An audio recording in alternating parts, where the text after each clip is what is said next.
Every nation fighting this war has rallied its people using love of the homeland and national identity to call them to fight. But how do you rally people to fight for a nation when they have no sense of national identity?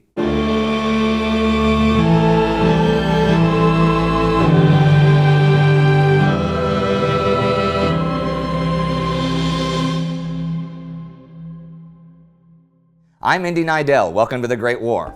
Last week, the mutinies in the French army continued. They were now weeks old and the situation was dire. The Russian army was also in chaos post-revolution. The king of Greece abdicated after an Allied ultimatum, and the Allies occupied neutral Greek territory. The Italians began a new offensive in the Trentino, and the Battle of Messines, a British victory, came to an end. That battle was sort of a prologue for British Commander Sir Douglas Haig's upcoming major Flanders offensive. He still didn't have London's approval for it, though, and on June 19th, he met with Prime Minister David Lloyd-George and his Cabinet Committee on War Policy, and Chief of Staff Willie Robertson to explain what his plans entailed.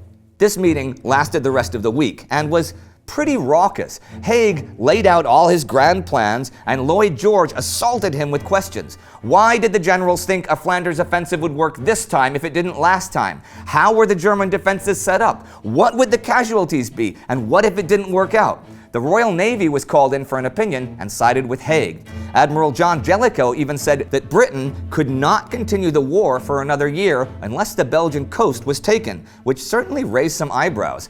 At the end of it all, Lloyd-George gave Haig's offensive the green light, though he was far from won over. He knew well that opposing Haig and Robertson without broad bipartisan support would leave him vulnerable in the House of Commons. Here's a quote from A World Undone. In a way very reminiscent of what Nivelle had proclaimed when his plans for the Chemin des Dames were challenged, Haig said that if his scheme did not succeed, it could quickly be called off. The losses could be ended while still at tolerable levels. Reluctantly and resentfully, certain he was witnessing Great War stupidity at its worst, Lloyd-George told Haig to proceed with his preparations. That book goes on to explain something interesting, that in a broader context, it showed the strength of the British system. Haig now had permission to get an attack ready, but not control of overall strategy. The civil government had granted him permission, and the discussion was at the behest of the Prime Minister, who had the last word. Everyone accepted this, so the Constitution was intact. I'd like to say a few words about the British War Policy Committee.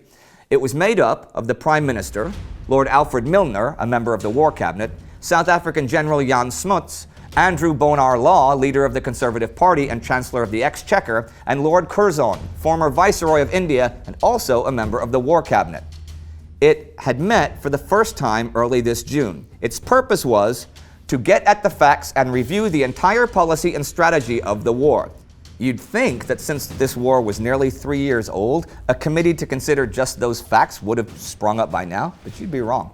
Anyhow, that committee concluded during its first meeting that the place to strike at the Central Powers was actually Italy, and they should send over 12 British divisions from the Western Front, which would have seriously thrown a spanner into Haig's plans. But as I said, he managed to get the go-ahead for his Flanders offensive. But here's something important.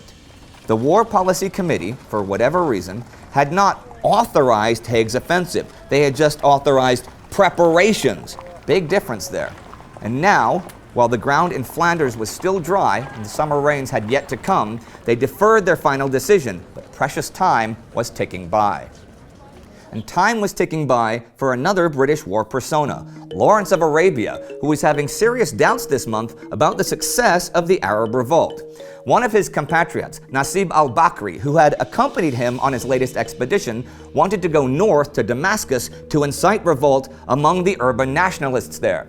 Lawrence figured that the nomadic Bedouin, with their reputation for violence, would find fear there rather than friendship. But more importantly, he did not think that Syrians would respond to any call to arms. He had written earlier this year, Syria and Syrian are foreign words. Unless he has learned English or French, the inhabitant of these parts has no word to describe all his country. Syria in Turkish, the word exists not in Arabic, is the province of Damascus. An Aleppine always calls himself an Aleppine, a Beiruti, and so down to the smallest villages. There is no national feeling. Bakri headed for Damascus anyhow, and Lawrence expected him to ruin the revolt by premature action. And another revolt seemed to be winding down: the mutiny in the French army. Tens of thousands of men had mutinied against being ordered to make repeated suicidal attacks and had complained of lack of leave and low pay. French commander Philippe Pétain, rather than just crack down and execute the ringleaders, was using a shrewd combination of both the carrot and the stick to appease the mutineers. First off, he immediately brought morale up by instituting a system whereby every man was guaranteed 7 days leave, later 10 days, every 4 months. He also ordered that living conditions be generally improved. And another big thing, he had mutineers court-martialed, but he did not use the classic summary trial followed by swift execution. Okay, some of those probably did happen, but details weren't recorded. Anyhow, 23,385 soldiers were sentenced for mutinous behavior, and 412 mutineers were sentenced to death between May and October 1917. But of those, only 55 executions were carried out. Most of the rest were commuted to hard labor in the colonies. And so, and most sources kind of say thanks to Pétain, the French army began to recover its determination and confidence, but there were no French plans for new offensives. Pétain himself said this week on the 18th, "I will maintain this repression firmly, but without forgetting that it applies to soldiers who have been in the trenches with us for 3 years and are our soldiers." The mutinies would be entirely over within 6 weeks. There was some action in the field this week in the Trentino. Last week, the Italians were stuck on the mountainside under fire from Austrian artillery.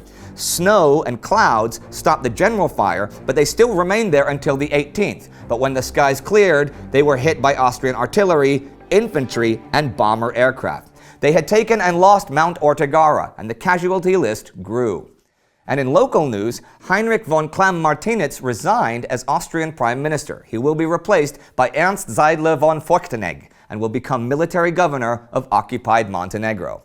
And this week, Arthur Currie takes command of the Canadian troops in France.